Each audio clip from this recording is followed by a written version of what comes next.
I'm Mason Humphrey alongside Joe Canzaneri, Zach Lawing, and Cord Marcotte. Zach, why don't you kick this thing off right and tell the fans what they can be expecting in this Fayetteville versus Bentonville West game? Well, let's start with what we know. Fayetteville is an absolute powerhouse to start this year. Yeah. I mean, they're 2-1 to start their season, losing to a great Texas team last week. To start on their offense, their star player is easily Jason Delamore. Jason Delamore led the state last year with 1,400-plus yards receiving, and this year he has no signs of stopping. He's been an absolute force on offense. They're getting to a ball to him. They like to play the quick pass, and their QB, Garrett Odom, UNLV commit, has really been playing that role well. Not very good with the deep ball, but he showed well in the quick pass. We'll see how he plays out today. For the Fayetteville's defense, they love to disguise the blitz. Kendrick Williams, their Arkansas commit, has played great secondary defense, great man on defense, and I think, quite frankly, he's one of the best DBs in the conference, if I had to say so myself. They've also transferred in multiple players. 2 4-stars from IMG Academy now playing for Fayetteville, one of which is on the IR. I'm not sure when he's going to get back, but we'll see with that. The only weakness for Fayetteville, we've seen them struggle in the hurry-up. For the hurry-up for Fayetteville on defense, they've pretty much struggled to get into their sets. They haven't been able to run that disguised blitz, and teams have been able to take advantage of that. So we'll see if West can do that tonight. They're heading down to see the Wolverines at their place. Let's stay. I'd say the West student section is pretty solid if you've ever seen them. They are lively, to say the least. They come ready to play. They show up for sure. So they love their Wolverines. Yeah. Pulse meter, we're looking at about a ranked toughness number 3. Number 3 ranked toughness. Yeah. And so for West, their QB is extremely mobile. He makes some great plays. Nothing like star wide receiver Q Thompson, though. He's their main target. Every single game he's had 100-plus yards. He's found the end zone multiple times. He's their star receiver, and they've been finding him on short routes, screen plays, all of the above. Harris Vincent, 2-way player, big athlete. He can jump. Very explosive, and offense and defense looks really solid for him. They're very fast. I think they'll match up well against Fayetteville's quickness, which no one has really been able to step up to yet except for that Texas team. Yeah. And they've got a good O-line. They're 0-3 so far, actually, though. Kind of surprising for a team like Bentonville West. A very West. talented team. Yeah. They've had losses to Greenwood, Cabot, and Muskogee, 3 very good teams. They lost 49-48 to Muskogee last week. Really good game. The one thing about West is that they're very turnover heavy. They rely on turnovers very much on defense. They had 5 versus Greenwood, but other than that, that's all they've been able to have. Their defense has given up 45-plus points in every single game. So I think with an offense like Fayetteville, this is going to be tough for those Wolverines. Cord, why don't you give us a little taste of your game this week? Yeah, I got Pulaski's taking the short trip up to North Little Rock this week. Let's start with Pulaski. They're already 3-0, and in those games, they're averaging 54 points. They've put up 2 60-point games. It's a really high-powered offense. They move the ball well, and all that runs through their quarterback, Brandon Cobb. He's a dual-threat quarterback. He averages over 100 yards of rushing a game. And last week against West Monroe, Louisiana, he threw for 350 yards, 103 rushing yards, and 8 total touchdowns. He threw for 8 touchdowns. That's ridiculous. They're coming off of a bye week, so they're pretty rested up. So I think they're going to come out firing. To add on, they have a sophomore wide receiver named Javion Walker. And he's a stud. He is a stud. He had 170 yards last week, and he's the guy that Cobb's going to throw to. They're a good 1-2 punch. It's windy, as you can tell. This wind is we are in a wind terminal right now. We said last week that it was about as windy as it could get. It just got windier, We have been folks. shown up. We have been shown up. It is windy. Keep going every week. It's just going to get more windy. All right. To look at North Little Rock, they're on the opposite end. They're 0-3. They actually had a 43-0 loss against Rogers, your hometown Mounties. They are ranked number 49 in Arkansas as a 7A team. And, you know, they're pretty young, but their quarterback, Will Jones, he's all-conference in baseball, actually. He's a dual-sport athlete. Wow. There you go. He can really sling the ball. He's got a good deep ball. And then on top of that, Jontavian James, their running back, he's a dog. They line him up at the running back position, and they also put him out at wide receiver. He's elusive out of the backfield and off the edge. Yeah, they're a young team, but I think they'll put up a fight against this Pulaski team. Mason, what do you got with Harbor and Bentonville? Well, it's no secret. These are 2 teams that need a win, and they need one now. They didn't necessarily have the best go at it in non-conference play, but now this week starts conference play in the 7A. Yeah. So they're no longer playing other teams that they're not used to seeing. It's easier to scout for these guys. There's no doubt about it. These two teams, they need a win. They only have one combined. That's coming from Harbor in a shootout against Farmington. A thing about Harbor's offense, they don't have the best offensive line. They don't have the best blocking up front, so a lot of their stuff tends to be pretty fast, quick passes to the outside to that wide receiver. Nothing too explosive. Nothing too out of the ordinary. I mean, it's all pretty designed, all pretty. You look there, you throw there. If it's not there, then good luck. That kind of stuff. They just really like to hammer the tunnel screens, can't block as well. They do like to go fast, however. There's not really a clear wide receiver one, so in the pass game, what they like to do, they like to really get the running back out there and open space, since there isn't that much of a no line for him to run behind, but he is a good athlete. Defensively for the Wildcats, they're successful in containing the edges, and what I mean by that is they're going to force you to the sidelines. They're very good at making you go east and west instead of north and south, which is what you preach as a football team. They're a good tackling team. They're a good tackling team in open field, but ultimately they only run 3 down linemen. They only run 3 down linemen, which means they really rely on that second and third level to come up and make the tackle. That's all I got on Harbor, essentially. Moving on to Bentonville now. They like to air the ball out. Big chunk plays is how they're going to hurt you offensively. Not necessarily the best blocking team either. They do struggle on converting on those third downs. Third downs, they went 2 for 7 last week on those conversions. I went back, watched some film. They like to pass in short yard to the distance opportunities there. It's not the most conventional play calling over there, but they like to take some shots, that's for sure. Special teams turns into points for them. A lot of their points come from special teams. They're not afraid to, take it out of the end zone and take that thing to the house. Defensively, they struggle stopping the run. There's no doubt about that. They gave out 267 yards on the ground to Lee Summit North last week. That is rumbling, bumbling, stumbling if I've ever seen it. No doubt about it. And tumbling. Again, anytime you're in the 7A, this is kind of the top of the line. You got to be able to play defense. So, again, they're another good tackling team. Their biggest strength is actually the secondary, them making tackles, relying on them to make tackles. But even in the pass game, they're good at guarding the pass. They're going to force Harbor to run, and Harbor can't run between the tackles. So, ultimately, that's how Bentonville is going to pull away with this one. Yep. Joe, take it away. All right, well, we got Little Rock Christian Academy at Cabot this week. Cabot coming off 1-2, 2 huge losses to Fayetteville and Ruston. Fayetteville from Arkansas, Ruston from Louisiana, both top-ranked teams in both states. Their big win did come off of Bentonville West in overtime. Little Rock Christian Academy 2-1, 2 wins to El Dorado and a blowout to West Memphis. 1 close loss to Shiloh and a 20 seconds left in the clock touchdown. We can see from Cabot here, coming off that last week to Ruston, it was a big loss. They're looking to bounce back here. They run a quick offense. They spread it out. Their quarterback, Maddox McRoy, he spreads out the offense a lot, likes to pass it anywhere around the field. They run no huddle very frequently. Every drive, it's no huddle, no huddle, no huddle. Their star players, we got Logan Jackson, outside linebacker. This guy can spread out the field. I mean, this guy's everywhere. A playmaker. He is everywhere.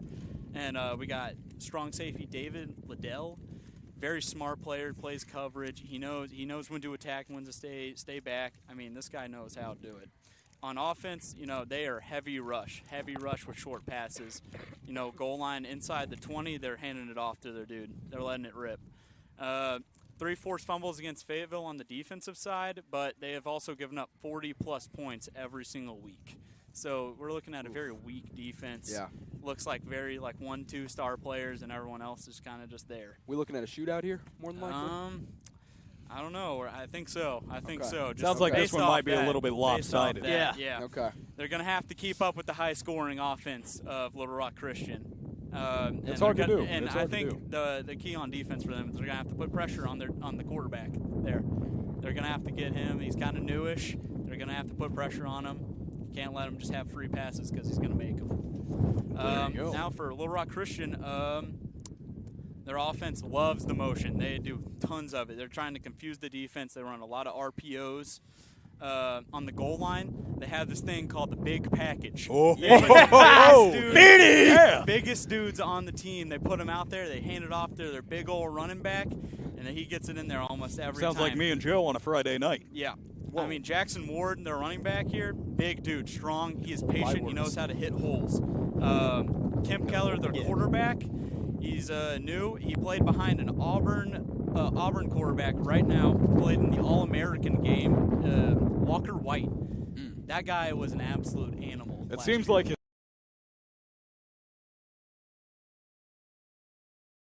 Because you guys all saw that last week versus Arkansas. was it him? Was he the one who played? Let's hope not. 5 interceptions. He was a I don't freshman believe too. so. Let's hold off on that. Whew. And we got Pete Greenwood, wide receiver. He's their favorite target. I mean, if you watch the film, this guy gets the ball almost every drive. I mean, like every single down. This guy, you throw it up to him, he's going to go catch it. Would you It's call him a dog? unbelievable. Would you call him a dog? Absolutely. We'll get to that. We'll get Yeah. to that, gentlemen. Don't you worry. Their defense, they run a base 3-4. Garland Davis is one of their linebackers. He's strong. He's smart. He's everywhere. He makes a bunch of tackles. He can sack the quarterback. They have a defensive tackle, DJ Williams. This guy's 6 foot 270. This guy can fill holes. This guy knows he knows how to get back there. That's for sure. That's a powerhouse. The thing is with Little Rock Christian is they've given up 160 plus rushing yards a week, even though DJ is back there. And then you can expect a big one tonight. It's at Cabot. At Cabot is special. This whole town shuts down. All the stores close down. They come to this home game. It's They almost all show out, and so we're Home going to field see how advantage. Little Rock Would Christian you can say deal that's with that. pulse meter? Would you say that's a higher pulse meter than West? Pulse meter Yes. 2? That's Pulse meter number one. 2. That's pulse meter 1. It's Whole gotta city be. shuts down. No. The whole city shuts down. Are you kidding me? It's kind of a smaller town. Kind of reminds me of like a Green Bay, Wisconsin feel. Everybody's invested in it. Everybody loves it. Oh, Fellas, absolutely. speaking of towns getting ready to play some ball, Oh, yeah. look at where we are right now. We're at Rogers High School. Whitey Smith Stadium. Let's get into Come on. that, huh?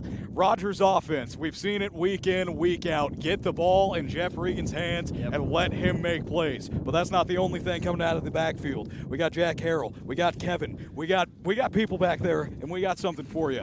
We want to set up the run early, and we want to set up the run often. You talk about setting up the run. It's going to be huge this week for Rogers to set up the run. Northside runs with a hybrid safety, so he'll come down and play linebacker, but at the majority of the time, they're playing 3 high safeties. They're taking one guy out of the running game almost half the time. We've seen Rogers do that quads look on the outside. I think if they set up that outside with even a trips, and they end up taking that high safety and they play 3 high safeties, that's going to establish a big run game for Rogers running back Jack Harrell. Anybody? Yeah, and on top of that, I mean, outside of just the run game, if you get the ball to Braxton Lindsey, you're going to win the game. I mean, he's an animal out there. He's gonna, if you get the ball to him, he'll make those plays for you. He'll not only go up and catch a hard ball, he'll make plays in space. And on top of that, in the receiving game, they like to use the receiving game as an extension of the run. Bubble screens, quick halfback swings. They really like to do those short passes and use them almost as a secondary run option. That's how I was going to comment off of that. I think we're going to try to set up the run early and try to take their eyes off of Braxton Lindsey, which is almost impossible, you would think. But, I mean, come on. We just keep running down their throats and then throw one up to Braxton on an island. I think that's how we're going to win this game. That goes back to what Joe said, or my apologies, what Zach was saying about that 3-3-5. Having that hybrid safety, him having to be everywhere doesn't mean he's going to be everywhere. There's going to be times where he's not in the right spot, that box isn't going to be as full, and we're going to be able to run the ball. That sets up our lovely bubble screen out of that quad set stacked to the right, 4 receivers. That's what we like to do. Quick pass, that'll set that up. You bring everybody down at that point. There you go. There's a deep ball to Braxton Lindsey, just like you were saying. Yeah, Joe. and I think it also works because they run a very prevent defense They on do. north side, so we're just going to take our yards where we can get them. Going to take the yards, take the yards, take the yards. They Yeah. finally bite, and then we Yeah, go right over right their to head. Braxton. And that's what I'm excited for. I think Rogers, I mean, you got a coach like Coach Harbison running the offense. I mean, he's tricky. We've seen him be tricky. It's first week of conference play. He's going to bring it out first week of conference play. I think not too many big games coming up. I mean, first game in the 7A West, welcome Northside. Yeah, that's what I was just going to mention. It's their first game into the 7A West, transferred in from the Central last year.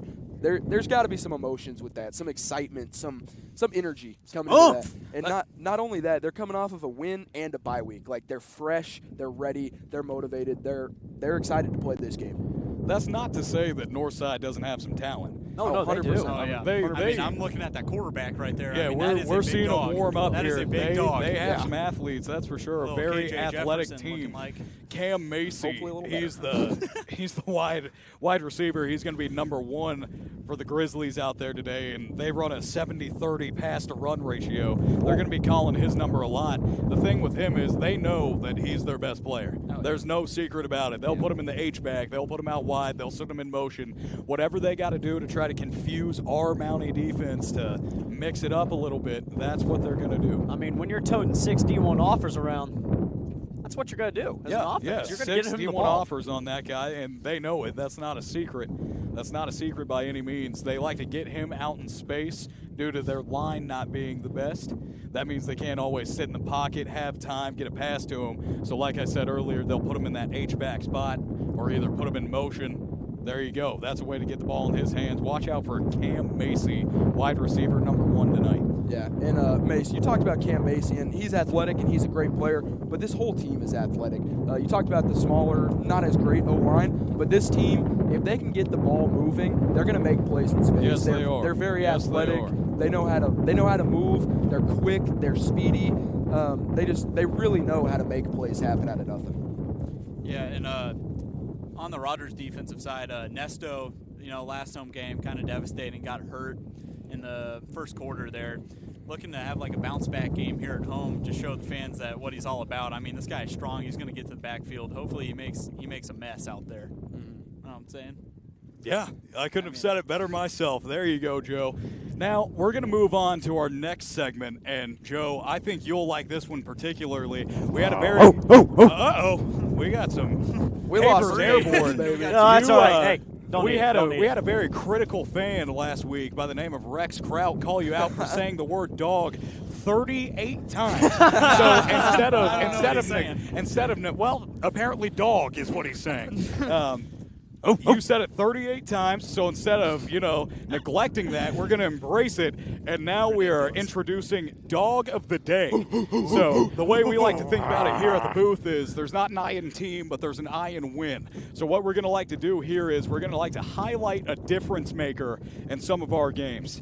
Joe, it's yours. Who let the dogs out? Who let the dogs out, Joe? You go get them. Grayson Wilson. Grayson Wilson. Okay. What can we expect out of him? Grayson Wilson out of Conway. This guy is an absolute dog. Yeah, there dog. it is. Yep. I mean, 3. Why not 3? Yeah, I mean, dog. Dog. Why not? 3.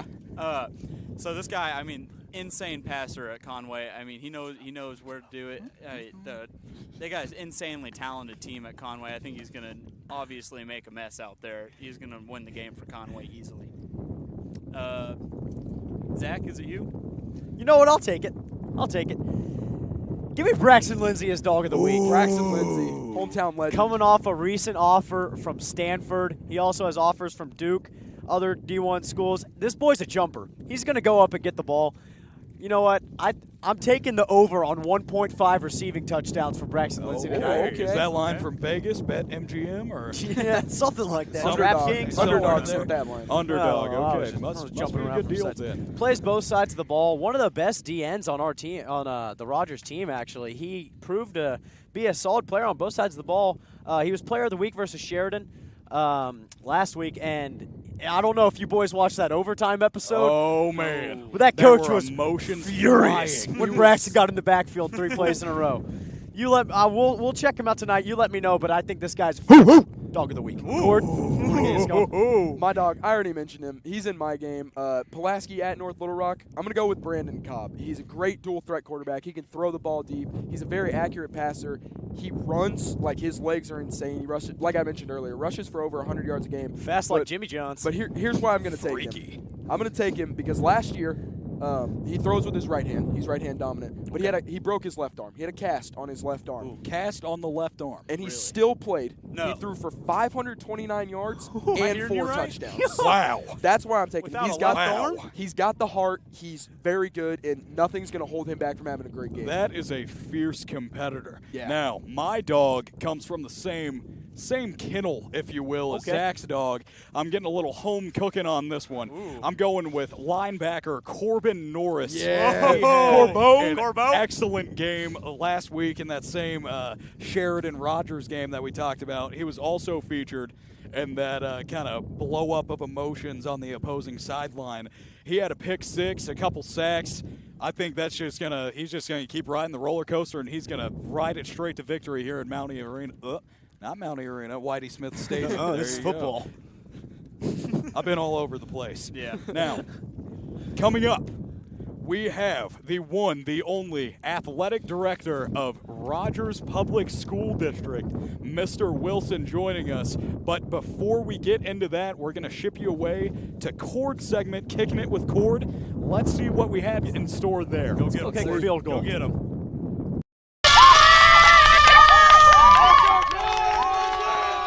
Hello, everybody, and welcome to the first episode of High School Game Day, along with the first segment of Kicking It with Cord here on a windy afternoon. We got a $20 Barriola's pizza gift card. Let me explain the rules of the game to you.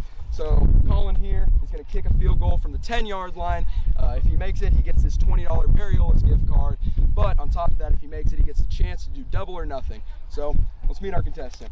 Colin, what grade are you in? I'm a senior. Colin, you like to do anything outside of school? Any hobbies, sports, anything like that? I really like to play golf. All right, Colin, have you ever kicked a football before? Do you have any football experience?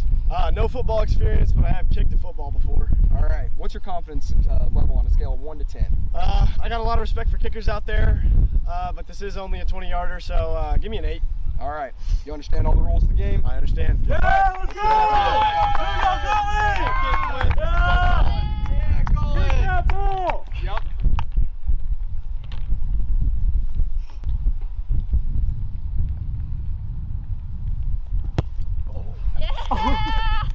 Yeah, Colin!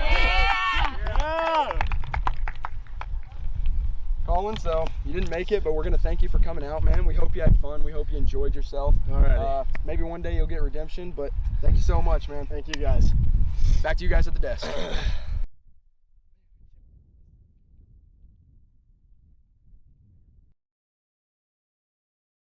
From Kicking It with Cord, Mr. Paul Wilson is joining us at the booth here today. Mr. Wilson, how are you doing? Hey, I tell you what, it is one of the highlights of my day. You guys make Ron come Burgundy and the on. Channel 4 news team look like a bunch of slappies. Yeah. There There you you go. That's We are good staying stuff. classy in San Diego, Absolutely. that's for sure. So, Mr. Wilson, you are the district athletic director. Yes, sir. What is so special about this Rogers School District? Oh, it's incredible. My wife and I had an opportunity to teach and coach here, got into administration. We started before the split of the two schools. Our kids came through Rogers Public Schools, involved in athletics, football, cheer, etc. The people that I've got to develop relationships with, the kids, the classroom. I got two of these jokers right here beside me. Oh, man. I had an opportunity to teach at one point, and when we were offered the job as district AD at Gulf Shores Schools, go Fins. It was a neat opportunity Fins, for baby. us. Yeah. It was a fun time, living on the beach and all that good stuff, and state champions in football, 15-0 was fun last year. Sounds like they got some dogs in the ocean out there. Wow. That is something. I have to cover them soon. A lot of good people, a lot of good coaches. But the chance to come home where our daughter's still here at school, or we've got family here, and because it's Rogers. Yeah, absolutely. Just to have that opportunity to come home was important to us, so we're blessed. Well, I'm glad that we called you home, and so is everyone in the school district, really. Absolutely. Glad to Thank have you. you back. Yes, Wow. absolutely. Thank you for coming back, and thank you for being at the table with us. Are Blind- you ready to pick blind- some games? A blind hog can find an acorn once in a while. Yeah, so. yeah. There you go. Let's Yeah, do I'm it. ready. Let's pick. Let's do it. Let's ready do to it. pick 'em. Our next segment that we have here is called Pick 'em and Stick 'em. So essentially what we got going on here is we all have popsicle sticks with the team printed onto them that we are going to be choosing to win the game. So, Fayetteville versus Bentonville West. I'll start us off. Fayetteville's going to win this game. I think they'll win it pretty handily. I think Bentonville West has some good skill players, but I think Fayetteville's the better team. I think Jason Delmar is too good of a receiver to not win them the football game, and I think they get it done. I got Fayetteville. Zach? You know what? Yeah, give me Fayetteville as well. Yeah. I got the Dogs taking this one pretty handily. I wouldn't be surprised if Bentonville West puts up a little bit of a fight to start the game. I think that offense is really explosive. I think that's something Fayetteville might have to push through to start the game. But I think this is the first game that Q Thompson's going to be held under 100 yards. Okay. Bold take. There Bold you take. go. You let me know. I like it. Q Give me under the dogs. 100. Give me the Dogs. Woo, woo. Well done. Well done. Fayetteville. West does not have enough lead in their pencil to get anything to Thompson. My goodness! Wow! Fired early. How do I follow that up? I don't know. I'm not even going to try. I'm taking the Fayetteville Bulldogs simply just because of one man and one man only, and that's Jason Delamar. He's a dog. Yes, he is. A dog on the Purple Dogs. There you go. That'll do it. I'm taking Fayetteville to cover the spread. And I'll finish the clean sweep here. Quaint away. Fayetteville. Did we curse them with the clean sweep? We'll just have to We'll find see. out, won't we? We'll see. Won't we? I think they just got better players all around every single position. I think that's all it's got to say. Yeah. They're going to win easily. Yeah. Cord, Pulaski, or North Little Rock? You tell us. I think this is the game that I covered, so I think I got the most insight of it. But I got Pulaski Academy. I think they're the better football team. I think they're a great football team. They got a lot of skilled players. They got a great quarterback. And I don't think this North Little Rock team is good. They have a lot of grit. They're going to go out there and they're going to play a good game. But Pulaski's going to win in the end. Like, they're just the better football team. So give me Pulaski. Like Cord said, give me Pulaski Academy to take this one. I think they're going to get give me over on 13.5 on the spread this week. Okay. I didn't know He what made the a over spread on. for himself, all right. Yeah. All right. 2 touchdown game for Pulaski Academy. Yeah. Yeah, give me that. Okay. Yeah. Mr. Wilson, take it away. Not going to give any points here, there, anywhere, because I think that's not in my role to be giving points on anything. But, but I can pick a probably team illegal straight up. somewhere. Yeah, Do not somewhere. condone sports betting underage. I believe that PA is the better football team tonight, and they're entitled to the win. Okay, yeah. I completely agree. Let's go Bruins. That's all I got there. I think they got the more talented team, more talented quarterback at the helm. Let's go with them. I got PA as well. I think they're just way more talented than all of them. A 3-0 team versus a 0-3 team. I'm probably going to take the 3-0 team. Yeah, I mean, most times. Enough said. Yeah, You make a good point. But don't call it a comeback, Don't call the comeback. There we go. Is that 2 clean sweeps there? It Two is. clean I believe sweeps. so. we could be Mike, cursing some going. people I mean, tonight. We're just. I see 2 all on the shepherd and a same lot of team. sheep right now. I don't know. Well, let's flip it around then. I'm taking Bentonville against Harbor. You did pass. My Okay. class, right? It was close, but I did get Might have to take that credit back, but I am taking the Bentonville Tigers and kind of a little bit of a slugfest here. I don't think either way it's going to look too pretty. Both offensive lines are really struggling so far this year, getting into conference play. Somebody has to win. I think this could be something that really gets the season started on the right foot in conference. I'm taking Bentonville. All right. You know, it pains me to say it. I think Bentonville gets their first win of the year. I think they're going to be 1-0 in conference play to start the year. I'm hoping they figure out their quarterback situation tonight. I really want them to find a spot for Trevor Grant or somebody else. I mean, they've been struggling there. I hope they find their O-line. I think Harbor's going to put up a close fight. I think this will be a pretty close game, but give me Bentonville. Cord? Yeah. Off of that note, Zach mentioned that QB situation. That's why I'm going to take the Harbor Wildcats tonight. Oh, here we go. Wow. I think a little bit of change. I think they get upset. I think like Mason said, it's going to be a poor game. But also like Joe said, you don't take the 0-3 team. I think Bentonville drops to 0-4. I think this is probably their worst start in a long time. I'm taking the upset. Harbor Wildcats. They're going to get it done tonight. Interesting. I think it's going to be a dragged out old Donnybrook of a slugfest. And I'm going to say that Bentonville takes it tonight. And I'll bounce off that. Bentonville 0-3 coming in the conference play. They're going to show out here. I mean, Harbor really never has been good, and I don't think they're going to be good now. So Let me just say, if I wasn't here at Whitey Smith Stadium for this game, I'd probably be going to bed at 6 o'clock tonight.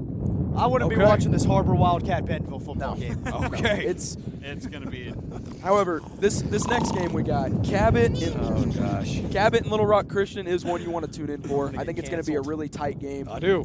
There's talent on both sides of this field, but Little Rock Christian going to Cabot, like Joe said, this town's going to shut down. They're going to show out, and they are going to get it done. This may be an upset. I'm not sure what y'all think, but I think Cabot gets it done. I think that home field advantage is too much, and they have too much talent to lose again.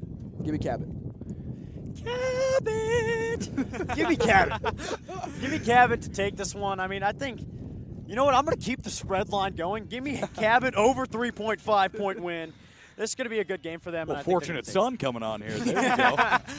That's what we like. I am also going to be taking Cabot. These are two very different style of offenses. I'm taking Cabot. I think ultimately they're going to get into that hurry up. I think Little Rock Christian's going to get a little bit tired on that front line, and Cabot is going to take this one. Agreed. Cabot. Enough said. All right, guys. Okay. Well, I won't break the. I'll break the queen sweep here. I'm going to take Little Rock Christian here. Their quarterback too good. I think their team is just better. Honestly, Greenwood. He's going to go up there. He's just going to dominate the defense. I don't think Cabot really has an answer for him. They don't have an answer for the rush. I think they're going to take it tonight. You think the LRC's got a chance to stop Cabot's offense tonight? I do. At home, too, I think it's going to be devastating. The town's really going to shut down after this one. Yeah. Oh. Wow. A shutdown town over in Cabot potentially tonight, but I can tell you what town is going to be lively. Oh, yeah. And that is Rogers right here, right after this game in Whitey Smith Stadium. Let's get into that a little bit. Personally, I don't think there's any way the Rogers loses this game. Give me the Mounties. Give me the Mounties here on this one. Good stuff from them. I just think we have too many athletes. I really think the highlight of this game, obviously, dog of the day, Corbin Norris, but offensively, it's going to be in that backfield. I think there's too many options back there. Rogers is going to take it. Well, quite frankly, I think there's another dog of the day on the field named Braxton Lindsay. Oh, and I think he's my. going to do an even better job than Corbin Norris. And I think he's going to put up 2 receiving touchdowns tonight with a sack as well. Quote me on that. Hot sauce in the dog chow here in Whitey Smith Stadium. We're on fire. Yeah, I'm going to keep this trend going. Northside, Joe mentioned on our first episode, they're a young team. In this Mountie team, they're well coached. They play well. They're a great football team. Dog of the day, Braxton Lindsay. I mean, he'll probably be on the bench. He'll probably be on the bench by halftime because we're up by so much. So that's going to be 2 receiving touchdowns in the first half. Give me Rogers to just honestly demolish this Northside team. And, I'll bounce off of that. Rogers, Corbin Norris absolutely dominated them last year. I mean, just dominated them last year, and I think he's going to do it again. He's going to rock the baby a little bit. You know what I'm saying? Let's just say Corbin Norris is about to bring the boom. Yeah, he's about to he brings the boom. That's what we do. To me and Mr. you. Wilson, let's hear it. Yes. Who do you got in Who do you this got? one? Well, Oh, my. Oh, the my. readers Oh, are my. coming Don't do it to off. him. Are you kidding Hold on. about 28 pairs of them somewhere around all over the place. Yeah, maybe in the classroom still. I'm not be. sure. Who We'll knows? have to do some digging. Who you got? Well, we are well coached. Yes. Exceptionally Yeah, coached. 100%. Well coached. We have a program, not a team. Coach Harb and company. We, are ready for this first conference win tonight in our first conference game. Yes, we are. So I believe Oh, my. There it is. Oh, my. Don't do it to him. Mr. Wilson. Don't do it to him. What is going on behind that? Oh, my. Yes. Very nice. Mr. Wilson quickly turns into Mr. Mountie. Wow, Mr. Wilson, thank you very much, and thank you, everybody watching at home. That's going to go ahead and do it. Let's go, Mounties. Roll Mounties!